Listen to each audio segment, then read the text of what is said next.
નમસ્કાર મિત્રો, વિડીયોમાં તમારું સ્વાગત છે। મોટી દુર્ઘટના સર્જાઈ છે, જ્યાં મિત્રો ખુશાલપુરામાં સતત 3 દિવસથી આ દીપડાએ હુમલો કર્યો છે અને 4થી વધારે પશુને ફાડી ખાધા છે। તો ખરેખર મિત્રો આ વિડીયોને છેલ્લે સુધી જોજો। આ ઘટના કેવી રીતના બની, ક્યાં બની, આ તમામ ઘટના આપણે જાણવાની કોશિશ કરીશું।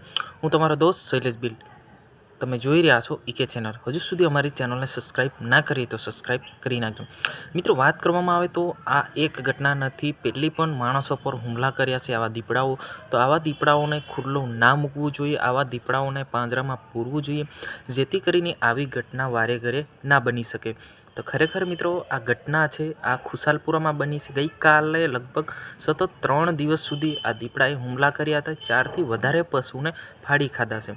તો ખરેખર મિત્રો ફોરેસ્ટ વિભાગ દ્વારા એમને જલ્દી પકડવામાં આવે, પિંજરામાં પૂરવામાં આવે, કેમ કે આ જે ઘટના છે લગાતાર 3 દિવસ બની અને 4 દિવસે 4 પશુને, યાની કે એક દિવસે એક પશુને આજે ઉપાડી જતો હતો દીપડો। તો ખરેખર મિત્રો આના પર જલ્દી કાર્યવાહી થાય, જલ્દી લઈ જવામાં આવે અને પિંજરામાં પૂરવામાં આવે, કેમ કે માણસ હોય કે બળદ હોય કે કોઈ પશુ હોય, જીવ તો બધાનો હરક જ હોય છે।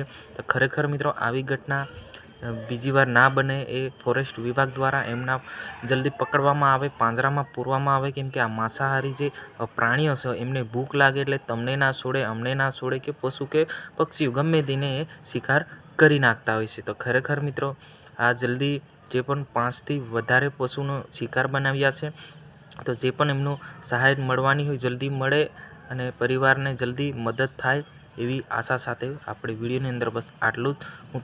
મિત્રો આવા તમે વિડીયો જોવા માંગતા હોય તો ચેનલને આગળ તમારા તમામ વોટ્સઅપ ગ્રુપમાં શેર કરવાનું ભૂલતા નહીં, કેમ કે આપણે લાઈવ જે પણ ઘટના બની હશે એ જ ઘટના આપણે વિડીયોની અંદર બતાવતા હોય છે। જય હિન્દ, જય ભારત।